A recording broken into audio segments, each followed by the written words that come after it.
Wakati mambo yanazidi kuwa ya moto zaidi, kila mmoja amezidi kusema la kwake, huku kuna hii kauli moja ambayo Whozu ameweza kuisema. Ila mimi ninachotaka kufahamu kutoka kwako ni kwamba wewe unaungana na hii kauli ya Whozu ambayo unaenda kueleza hapa, ambayo yeye ameweza kuitamka, au unapingana na hii kauli ya Whozu, na hasa unadhani kwamba nini zaidi ambacho Whozu alikuwa anamaanisha kwenye hii kauli? Ikumbukwe ni muda mchache sana baada ya Wema Sepetu kutoka kujifungua. Wengi wameonekana kushangazwa na hii kauli, lakini bila shaka iko kauli ambayo imenyooka kabisa. Sasa sijui Whozu alikuwa anamaanisha nini hapa kifupi, pengine ameongea kwa mafumbo. Tuanze moja kwa moja mwanzo mpaka mwisho hii video ukapate kufahamu kila ambacho Whozu ameweza kukizungumza kuhusiana na huyu mtoto ambaye ameweza kuzaliwa.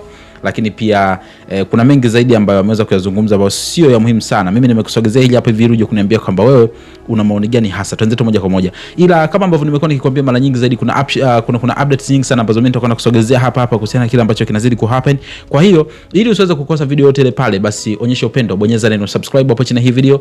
Baada hapa like video, kisha kwenye sehemu ya comment utakuja kuniachia maoni yako. Sasa kama kawaida, tukio lilianza pale ambapo Whozu kwanza mara ya kwanza alivutiwa waya ama alipigiwa simu na kuzungumza kuhusiana na mtoto wake, and of course Whozu alisema mawili matatu. Sasa kwenye hayo aliyosema, cha kwanza kabisa ambacho Whozu alikisema, alisema kwamba hakikisha mara zote huachi kumwomba Mwenyezi Mungu, hata kama unapitia ups and down magumu kiasi gani, lakini muombe Mwenyezi Mungu.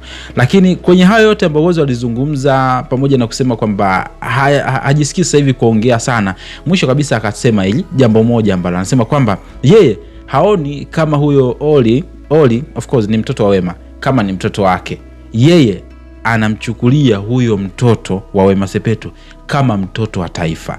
Kwa nini alisema sio mtoto wake, ni mtoto wa taifa? Kwa sababu anasema amini kwa upande wake anadhani kwa sababu anaona wengi waliowahi kuwa na Wema Sepetu kwenye mahusiano wamemshindwa Wema Sepetu kumpa ujauzito, lakini yeye alivyokuja kukutana naye amefanya wonders ambazo wengine wote walishindwa kuzifanya. So nadhani hii ndio inaweza kuwa sababu kubwa sana ya Whozu kusema kwamba hataki huyu mtoto aweze kuwa mtoto wake peke yake. Yani huyu sio mtoto wake peke yake tu, huyu ni mtoto wa taifa, mtoto wa Tanzania. So unaungana na kauli ya Whozu kwenye hiki ambacho anakizungumza, au unapingana naye? Unalipi la kusema? Tuambie kwenye sehemu ya comment hapo. Ila muhimu zaidi, usisahau kusubscribe hapa kwa ajili ya kupata updates kwenye video zijazo.